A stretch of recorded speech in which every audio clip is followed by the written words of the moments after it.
morning. How's everybody doing? Great to be learning with you on a Thursday, Yom Hamishi. Let's light up the darkness.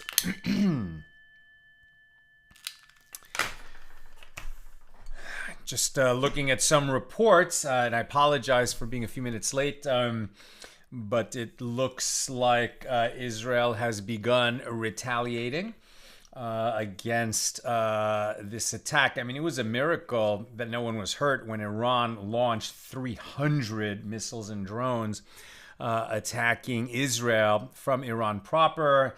And despite, the warnings of that evil regime who oppresses its people and is the leading state sponsor of terror in the world, that Israel better not retaliate. Yeah, that's not going to happen. So we pray that this war will be over soon and with a secure and lasting peace for Eretz Yisrael and Am Yisrael. And right now, just praying for all innocent life in harm's way. And please God, topple this regime in Iran, like I said, that oppresses its own people and has sponsored terror. It's the leading sponsor of terror, around the world for decades and decades. Same people who caused a terrible attack in Argentina, same people who have promoted so many attacks via their proxies, Hezbollah, and various other militia that is really just the Iranian army stationed around Israel in Lebanon, Syria, backing Hamas, etc. Even the other Arab countries are joining in the fight against Iran. This is just, a violence-obsessed empire in Iran, and we really pray that that we'll see better days soon. Let's say amen.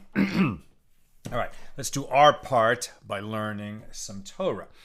Who's in the house on a Thursday evening? Bill in Missouri, Melissa in Great Neck, Joe in the Inland Empire, Shandor in the Bronx, Bella in Florida, Jonathan in Southern California, Sharon in New Jersey. It skipped on me.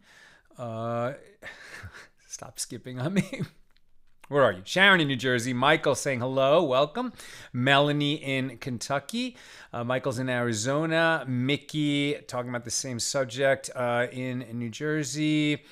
Exactly. Iran is not Arab. Right. I didn't say they were. They definitely are not. And there's a huge divide in the Muslim empire between Shia and Sunni.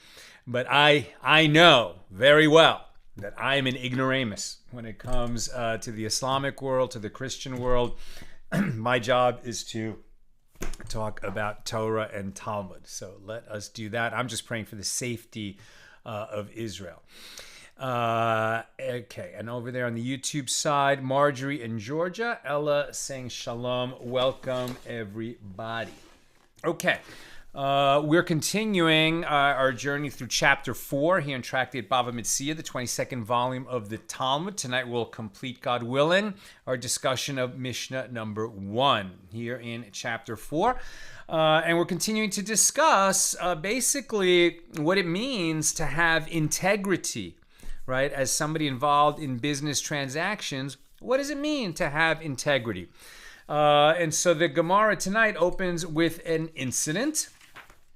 And this is a couple paragraphs from the top of page 49a. Our daf is Memtes, page 49, here in Tractate Bava Metzia.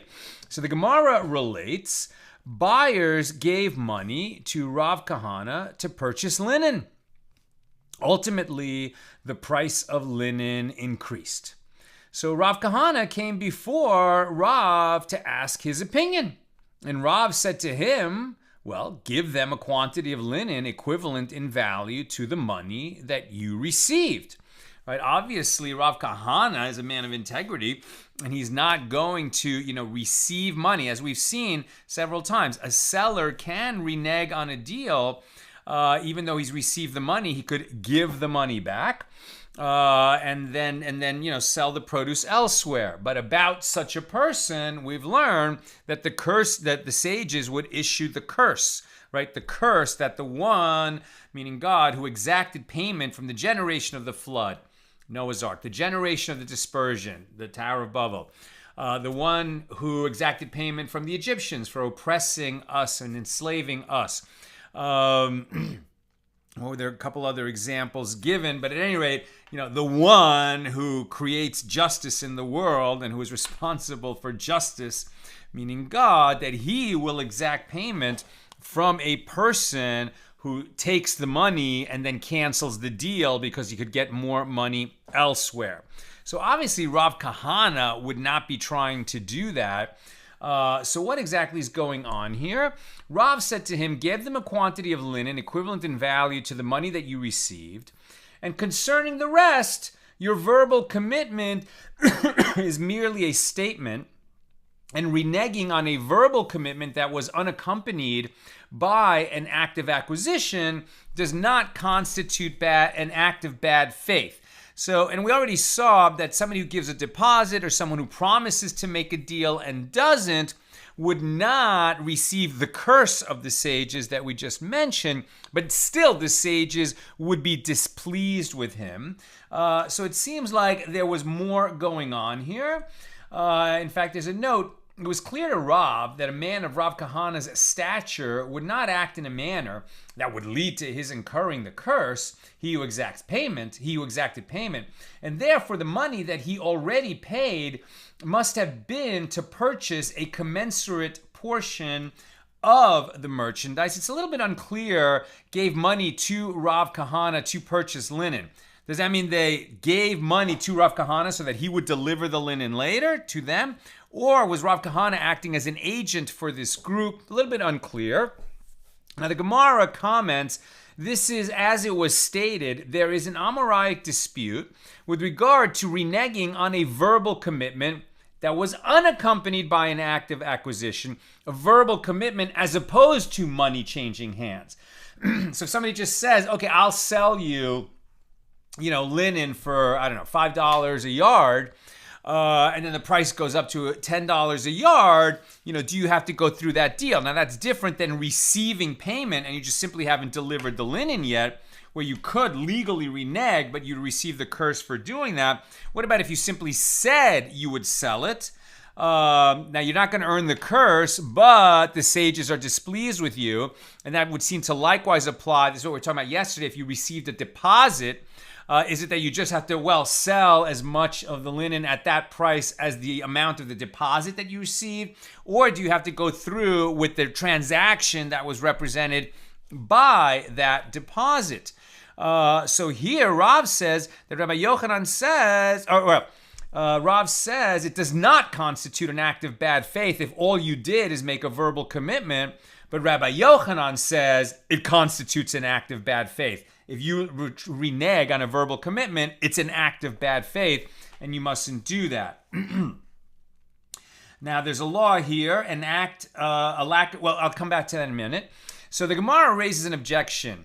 Rabbi Yosef, the son of Rabbi Yehuda, says, what is the meaning when the verse states in Leviticus 19:36, a just ephah and a just hin shall you have? Meaning these are measurements that are used in transactions, and you will not. It also says you will not have a measure and a measure, right? In other words, like the Department of Weights and Measures in Jewish law is saying that you have to always be just. You can't have, a measure that you use for buying and a different measure that you use for selling. An ephah is an ephah, and you will be meticulous in your transactions to make business righteously, right? And so the measurement must always be precise so that you're being so careful to never take advantage of the person you're doing business with. So what is the meaning when the verse states, a just ephah and a just hin shall you have, but wasn't a hin included in an ephah?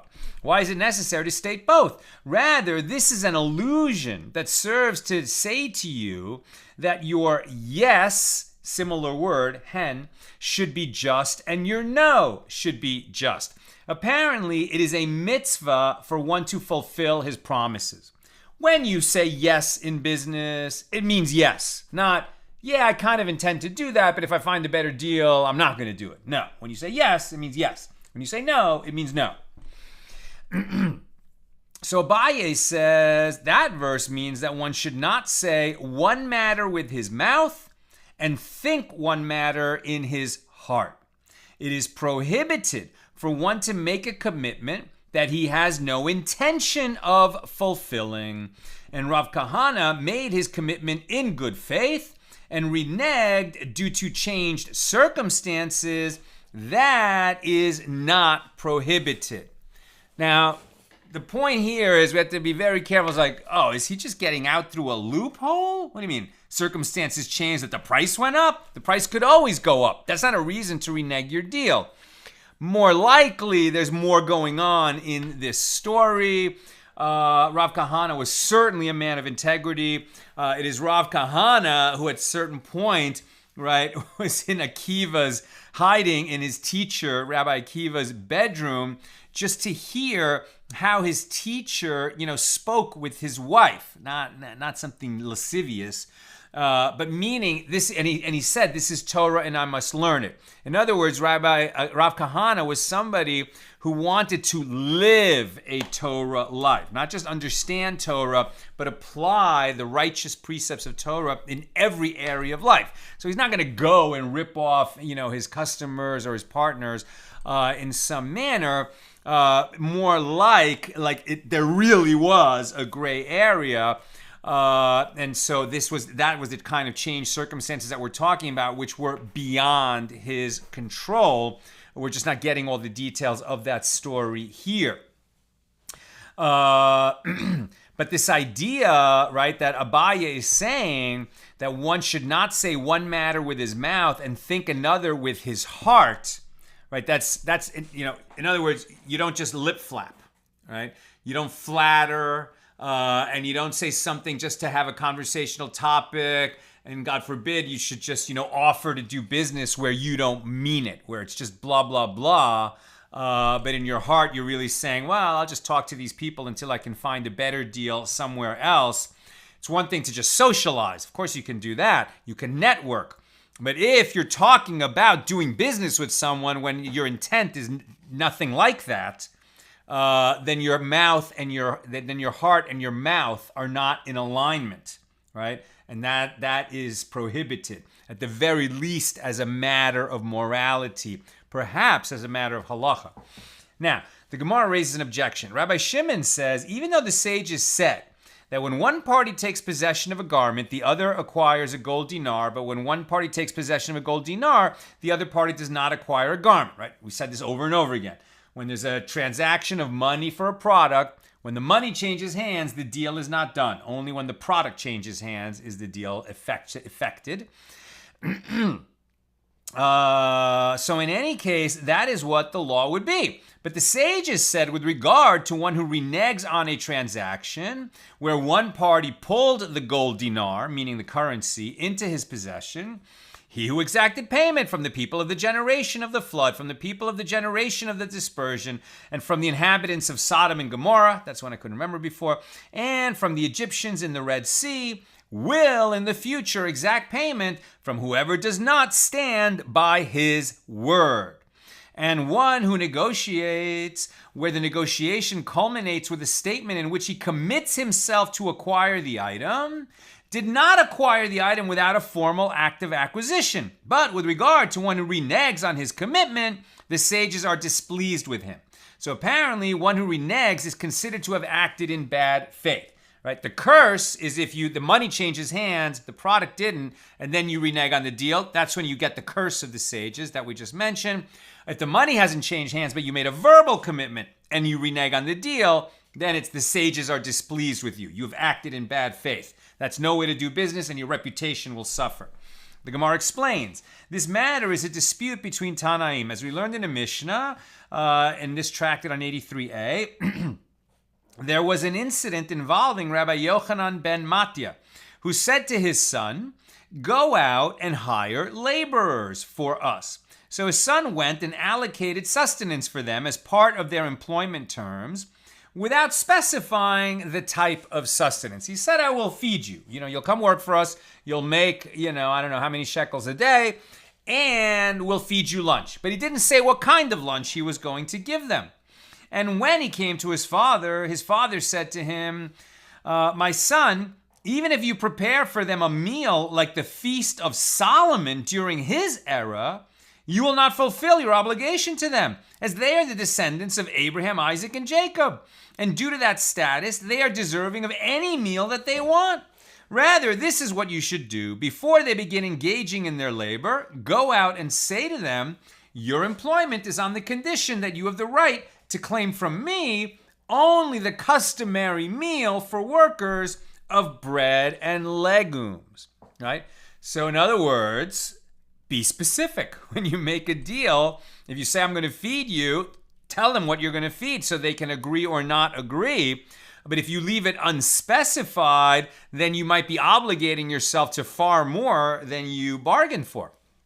And the Gemara asks, and if it enters your mind that reneging on a verbal commitment unaccompanied by an act of acquisition constitutes an act of bad faith, well, how did Rabbi Yochanan ben Metzia tell his son to renege? Right now he's telling his son, go out there and make it specific. But if, the workers understood this as, you're going to feed us a feast, and now he's saying, I can only feed you bread and legumes, that would be like reneging on the original deal. But it's not, in the sense that he was clarifying something that was left unclarified earlier. Nevertheless, if the workers understood it that way, then there's a problem.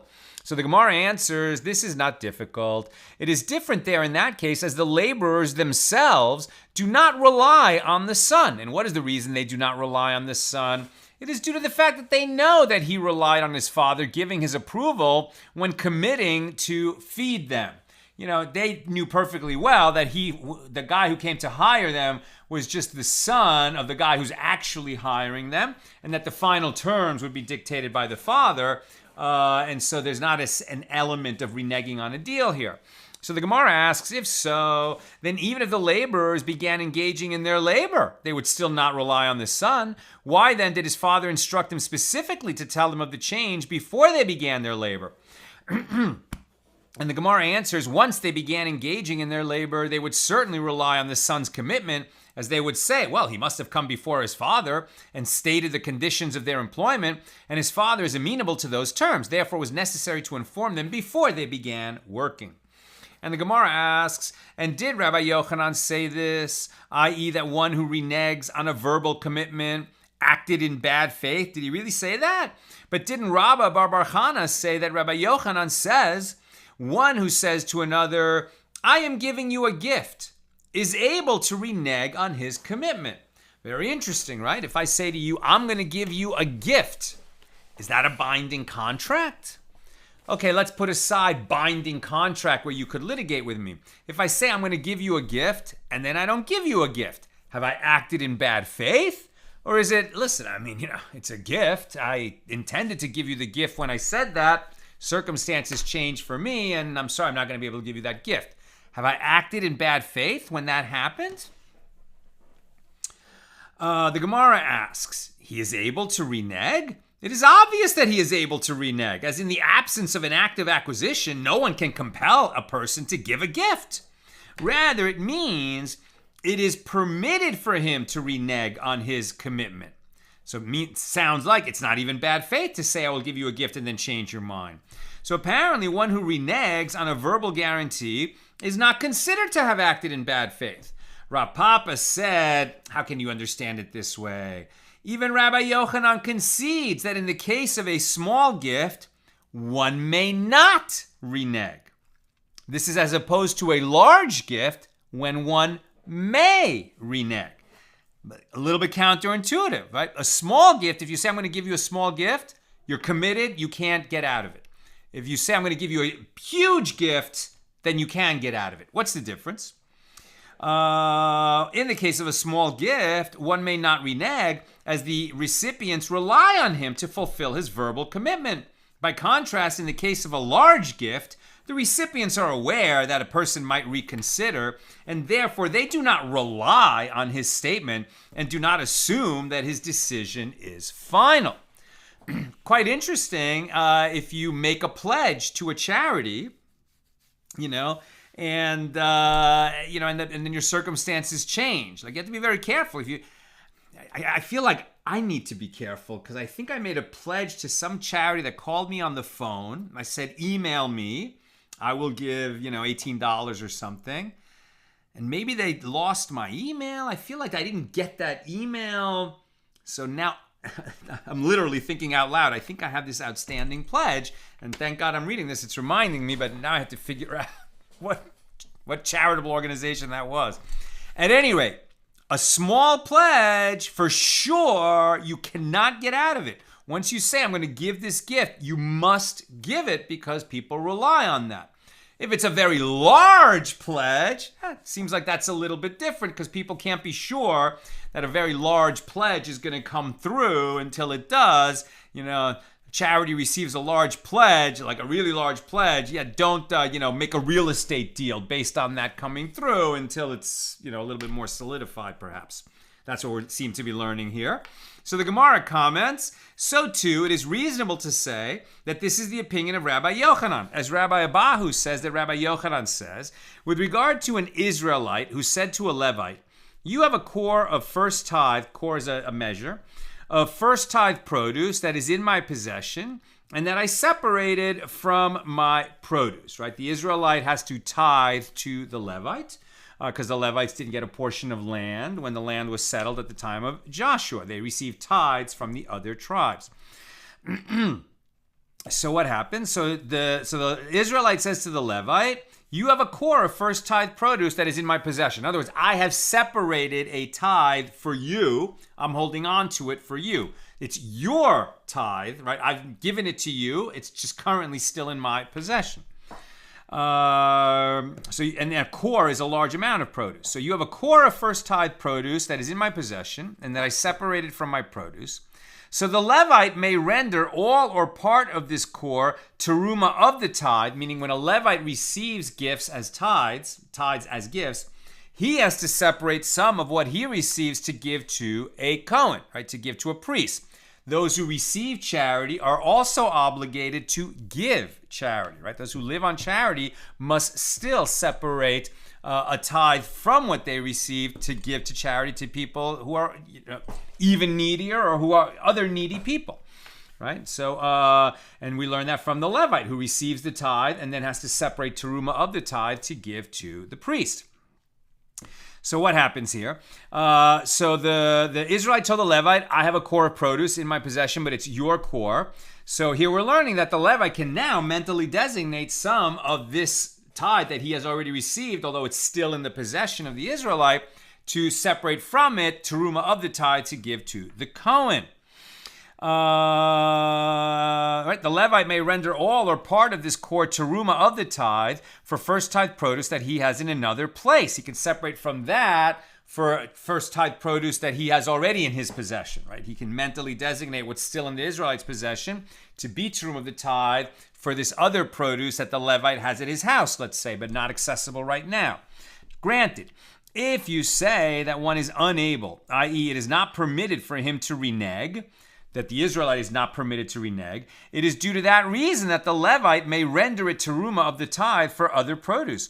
But if you say that one is able to renege, i.e., it is permitted for the Israelite to renege on this tithe, then why may the Levite render it teruma of the tithe for other produce? The owner of the produce could renege. And in that case, it will come out that the Levite is consuming untithed produce as the teruma of the tithe that he separated did not belong to him. And the Gemara answers, with what are we dealing here? We are dealing with a case where the Levite took the first tithe produce from him and then deposited it with him so that it already belongs to the Levite. The guy can't renege because it's not his anymore at all, right? He said, I've separated tithe for you to the Levite. The Levite came and acquired it and then said, hold on to it for me for a little longer. But now the Israelite cannot renege because it's not his produce anymore. Now he's just acting as a bailee of that produce. And the Gemara asks, if so, that this is the circumstance addressed in the statement of Rabbi Yochanan, say the latter clause of that law, if the owner of the produce gave the first tithe produce to a different Levite, the first Levite has only a grievance against the owner, but not any legal claim. And if it enters your mind that this is a case where the first Levite took the first tithe produce from the owner and then deposited it back with him, why does the Levite have only a grievance against him? Once the first Levite pulled the produce into his possession, it is his produce, and therefore he has produce in the possession of the owner of the and therefore, well, this is worded right, and therefore he has property, in the former owner's possession, but he is now a bailee of it. So rather, must one not conclude from it that this is a case where the Levite did not take the produce and deposit it? And the Gemara affirms, yes, conclude from it that there was only a verbal commitment. And so this seems to prove that reneging on a verbal commitment constitutes an act of bad faith.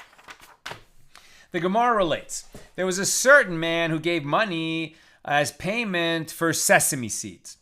Ultimately, the price of sesame increased, and the sellers reneged and said to him, we have no sesame, take your money.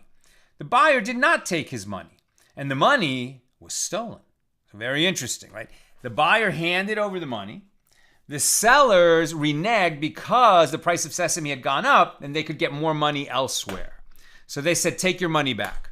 The seller said, what are you talking about? I gave you the money. You owe me the sesame. I'm not taking my money back. Then, before this buyer either received the sesame that he thought he paid for or got his money back, the money, which was in the possession of the seller, got stolen. So who's liable for that loss? They came before Rava to adjudicate the case. Rava said to the buyer, once they said to you, take your money, and you did not take it, it is not necessary to say that their legal status is not that of a paid bailee. But my ruling is that their legal status is not even that of an unpaid bailee. And the sages said to Rava, but aren't the sellers who reneged required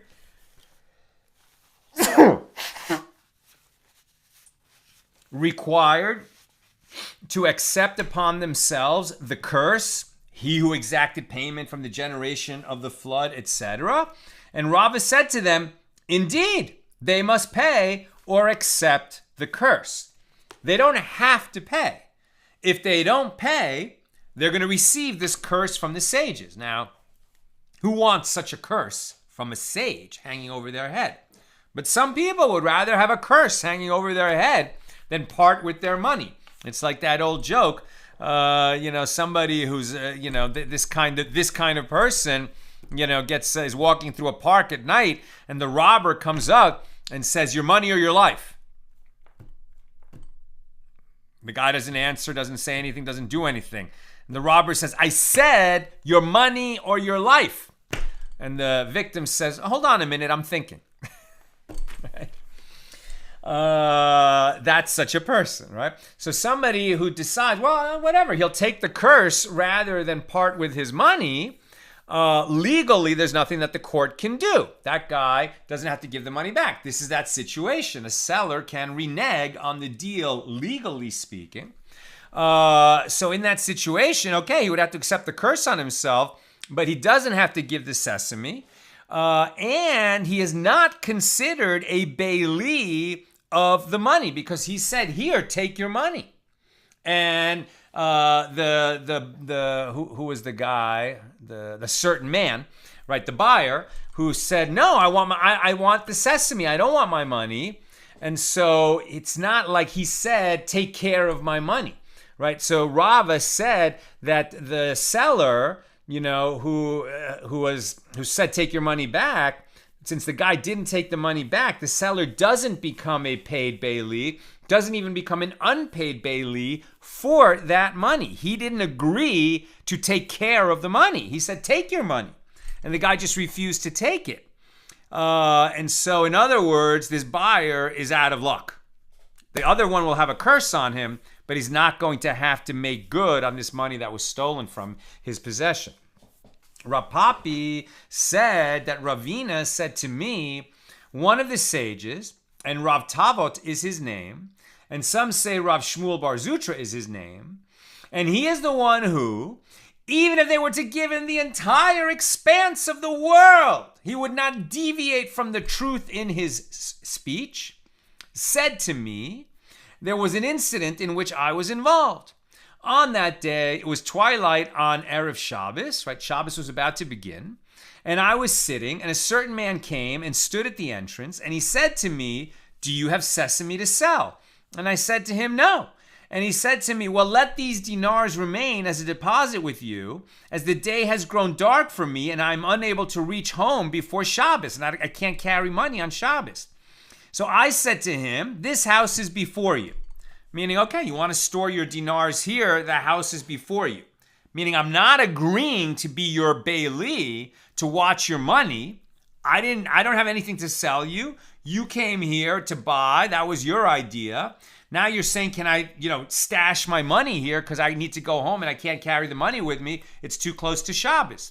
So the guy says, my house is before you. All right. So what do you think is going to happen? The homeowner said, this house is before you. So the man placed the dinars in the house, and later the dinars were stolen, right? And this was introduced as a man who would never lie. So we take the homeowner at his word that he's told the guy, well, the house is before you, and then when the dinars were stolen, it's not like this guy's committing fraud. They really were stolen. So the man, the buyer, the want-to-be buyer, came to have his case judged before Rava, demanding his money from the homeowner. And Rava said to him, with regard to anyone who says, this house is before you, it is not necessary to say that he is not a paid bailee, but he is not even an unpaid bailee. He did not agree to watch your money for you. You wanted to stash your money because you had a problem with Shabbos. He didn't agree to be a caretaker of your money. So Ravina said to Rav Tavot, but didn't the sages say to Rava, the same merchant is required to accept upon himself the curse, he who exacted payment? And Rav Tavot said to me, there were never such matters. This incident never occurred. That incident never occurred. Meaning the original incident of the guy who, said, sell me your sesame, and the buyer said, the guy paid for the sesame, and then the buyers changed their mind. Apparently that incident never happened, but this incident to the homeowner, things like it did happen. But at any rate, we're learning that, if you stash your money, because it's convenient for you to stash your money on somebody else's property, and all they said was, this house is before you, like they're saying, I won't stop you, but they're not agreeing to watch your money for you, so they are not a bailee of your money. If it gets stolen, they're not liable. We are on page 49b. The Mishna teaches that Rabbi Shimon says anyone who has the money in his possession has the advantage, meaning that a seller can renege on a deal, the buyer can't. It is taught after the money changes hands, but before the produce changes hands. Now it is taught in a baraisa. Rabbi Shimon says, when does the one with the money in his possession have the advantage? It is when both the money and the produce are in the possession of the seller. But if the money is in the possession of the seller and the produce is in the possession of the buyer, the seller cannot renege. Well, sure, because the deal is done. Because his money is in his possession, right? Because he has the money in his possession. Now, the Gemara understood this to mean that the buyer still had the money in his possession and asked. Oh, so now this is being interpreted as the buyer took the produce and didn't hand over the money. Right? But now what we said is that when one acquires the commodity, then the money is considered acquired as well. So if the buyer said, I want to buy, that bushel of wheat, I'll pay you tomorrow. And the seller says, fine, you can take the bushel of wheat today. That deal is done. The buyer has to come and pay the money. But he can't renege on the deal, and neither can the seller because he has pulled the produce, right? Once the produce has changed hands, the deal is done. Or are we misunderstanding that? That's what's being argued right now. So the Gemara understood this to mean that the buyer still had the money in his possession. And so the Gemara asks, in his, i.e. the buyer's possession? Isn't it in the possession of the seller? Rather, he meant the text. because the value of his, i.e. the buyer's money, is in his, i.e. the buyer's possession, right? So if it's in the buyer's possession, the deal is done, right? He took possession of the produce. And the Gemara asks, isn't it obvious that the seller cannot renege, as the buyer acquired the produce through the transaction of pulling? And Rava said, with what are we dealing here? It is a case where the upper story of the house belonging to the buyer, where the produce was stored, was rented to the seller. And the Gemara elaborates, what is the reason that the sages instituted that pulling and not payment of money affects acquisition? It is a rabbinic decree, lest the seller say to the buyer, your wheat burned in the upper story after you paid. Here, the produce is in the domain of the buyer. Therefore, if a fire ignited due to circumstances beyond his control, the buyer himself will exert himself and bring the produce from the upper story to save it. So does that change how we apply the rabbinic decree, that it's not considered the buyer's until he pulls it? And the Gemara relates, there was a certain man who gave money in exchange for wine. Ultimately, he heard that men from the house of Parzak the vizier, meaning some government authority, sought to appropriate the wine. And the buyer said to the seller, give me my money, as I do not want the wine. The case came before Rav Chisda, who said to him, just as the sages instituted pulling with regard to sellers, so did they institute pulling with regard to buyers. Since the buyer had not yet pulled the wine into his possession, he can renege on the transaction, presumably if the money has not changed hands. Now there's a note here. Pulling with regard to buyers. If one paid the price of an item, and due to circumstances beyond one's control, he was unable to take possession of it, and he seeks to renege on the transaction, then even if it is clear that the seller was not at fault, the buyer may renege on the transaction, and he does not incur the curse, he who exacted payment from the generation of the flood. And that concludes our discussion of Mishnah number 1 here in chapter 4. Now, Mishnah number 2.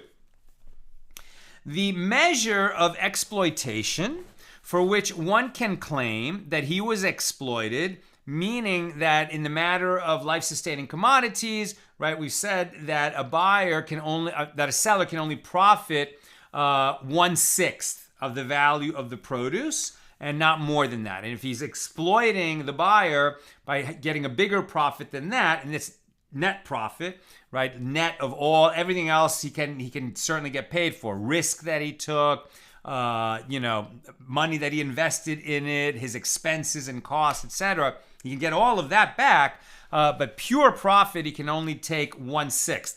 And if he profits more than that, then the buyer can say, hey, I was exploited, and he can go to court and have the deal reversed, right? And the Torah says you can't exploit each other, and that's where this applies. This does not apply, when you're doing business in a marketplace where people typically have larger profit margins than that. But when Jews are just dealing with each other, and for life-sustaining commodities, 1/6 is the most that the profit is permitted to be. So now we're actually learning that law. So the measure of exploitation for which one can claim that he was exploited is 4 silver ma from the 24 silver ma in a sella, meaning 1/6 of the transaction. So until when is it permitted for the buyer to return the item and say, hey, you profited more than that, I want my money back? Well, he can only make this claim until a period of time has passed that would allow him to show the merchandise to a merchant or to his relative who is more familiar with the market price of merchandise. If more time has elapsed, he can no longer return the item, as the assumption is that he waived his right to receive the sum of the disparity. And the Mishnah continues, Rabbi Tarfon ruled in the city of Lod, exploitation is a measure of 8 silver ma from the 24 silver ma of a sella, meaning 1/3 of a transaction. And the merchants of Lod rejoiced, as this ruling allowed them a greater profit margin and rendered the nullification of a transaction less likely. But don't celebrate so quick.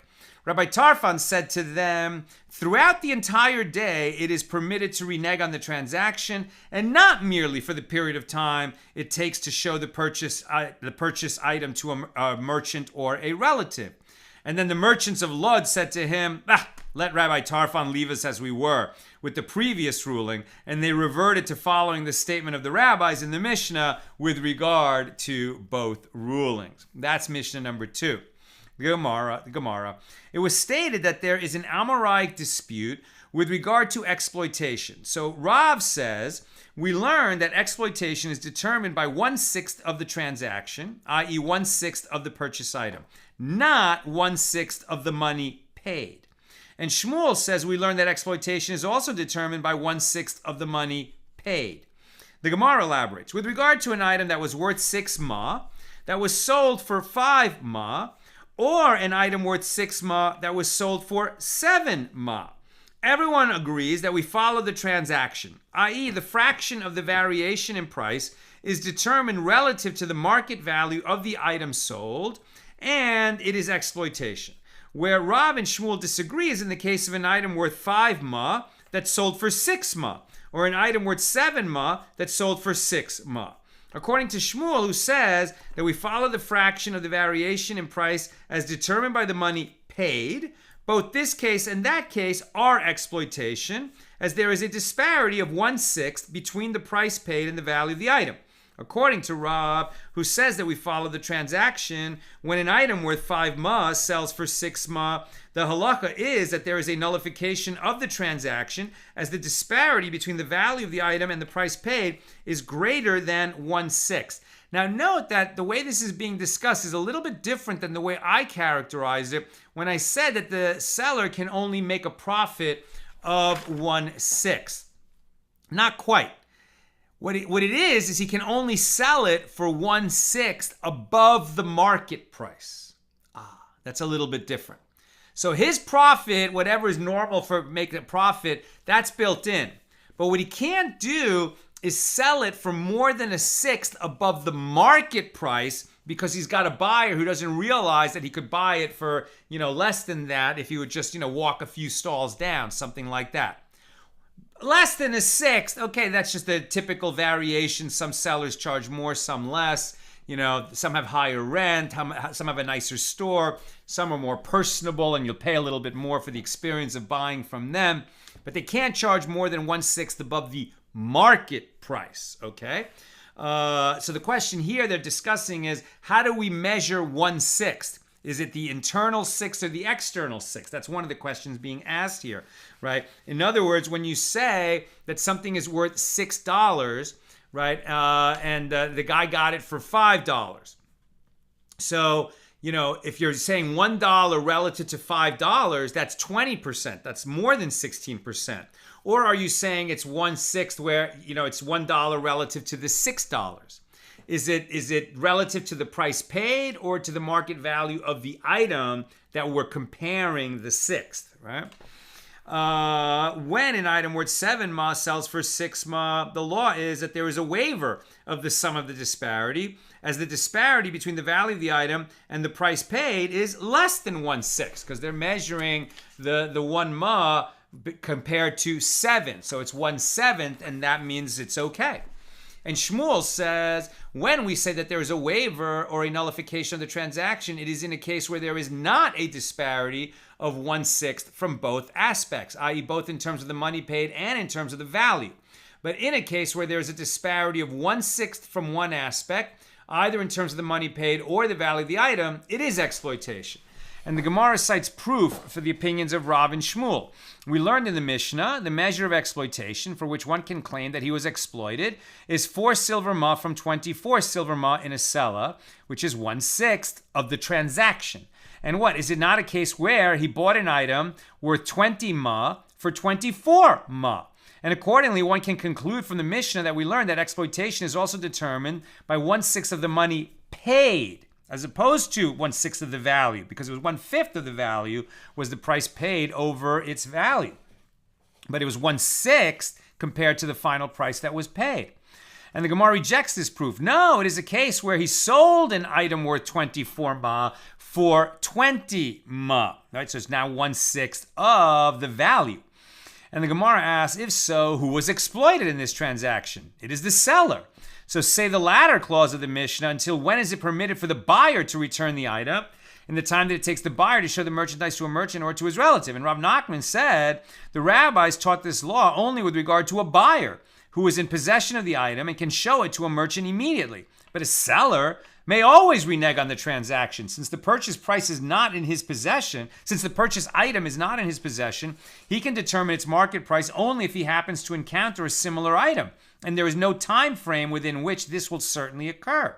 So rather, it is a case where he sold an item worth, the value is 24 ma, and he sold it for 28 ma. So this seems like it's not exploitation at all. And we learned in the Mishna that Rabbi Tarfon ruled in Lod that exploitation is a measure of 8 silver ma from 24, which is 1/3 of the transaction. What, is it not a case where he bought an item worth 16 ma, and he bought it for 24 ma? And accordingly, one can conclude from the Mishnah that we learn that exploitation is also determined by 1/3 of the money paid, in accordance with the opinion of Shmuel. And the Gemara says, no, it is a case where he sold an item worth 24 ma for 16 ma. And the Gemara asks, if so, who was exploited? It is the seller. Say that the latter clause of the Mishnah, Rabbi Tarfon said to them, throughout the entire day, it is permitted to renege on the transaction. And Rav Nachman says they taught this law only with regard to a buyer, but a seller may always renege on the transaction. Rather, it is a case where he sold an item worth 24 ma for 32. And the Gemara comments, it is taught in a Baraisa in accordance with the opinion of Shmuel. I'm almost done. Comments or questions for today, please get them in. It is taught in a Baraisa in accordance with the opinion of Shmuel that the one upon whom the exploitation was imposed has the advantage. How so? In a case where one sold him an item worth 5 and he paid 6, who was exploited? Well, it is the buyer because he overpaid. Therefore, the buyer is at an advantage. If he wishes, he can say to the seller, give me back my money and nullify the transaction. Or he can say, give me back the sum which you received by engaging in exploitation. In this case, where one sold him an item worth 6 ma for 5, who was exploited? It is the seller. Therefore, the seller is at an advantage. If he wishes, he can say to the buyer, give me back my merchandise and nullify the transaction. Or he can say, give me back the sum by which you received by engaging in exploitation of me. In other words, give me the difference. Give me the overcharge or the undercharge, or let's nullify the transaction. Okay. We're at the top of 50A, and that's where we'll pick it up tomorrow, God willing, at the regular Friday time, noon Pacific. Also, just looking forward a little bit, and we'll publish the schedule. But Saturday night, we'll just do the regular, I'll get on the air as soon as I can after Shabbos ends. Sunday, it'll be the regular 6 p.m. time for Sunday, 6 p.m. Pacific. And then Passover begins Monday night. Hesitant to commit to teach on Monday because there's always so many last minute things being done on that day. So let me think about that. And then Tuesday and Wednesday is the first days of Passover. So certainly no class on Tuesday, and I don't think there's going to be a class on Wednesday either. And then we'll come back on the air on Wednesday. But we'll publish a schedule, the holiday schedule for AT Daily. Okay, we'll publish that on the Facebook page like we always do. Whoops, they signed me out of the Google Doc, signing back in so I can get the questions or comments that Nina passes to me via this Google Doc. Come on. Why did you sign me out, Google? Okay, we're back. Bill. So, inquiry. Is it only a bad faith deal, one which will result in the curse of the sages, if the reason you call the deal off and hand the money back because you think you can get a better deal?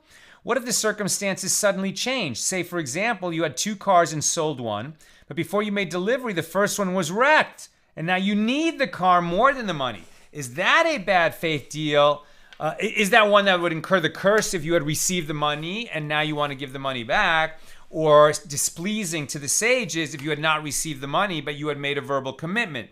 I think, Bill, fantastic question. Thank you for asking that. I think that might be the sort of circumstances changing beyond your control, which are certainly sympathetic reason to undo the deal. And maybe that's what Rav Kahana was encountering, right? Where it's not just that you think you could get a better price, it's that really something much bigger has changed.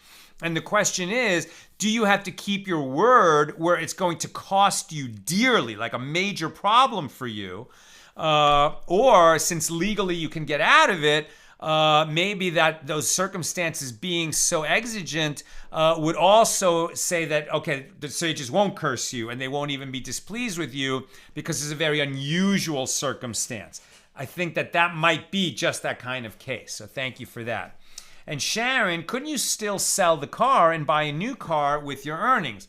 Well, I mean, obviously we can draw the hypothetical in different ways. I think, Bill is drawing a hypothetical where no, like don't have an option that way. Somebody's leaving, there's only one car available. I mean, we could certainly juice up the sympathy factor when we're saying that there's circumstances beyond the control.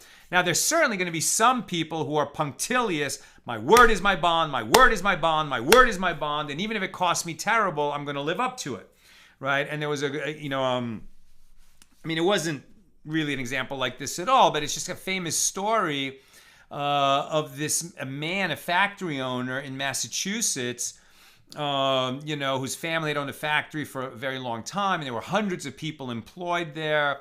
There was a terrible fire. This man was in his 70s, it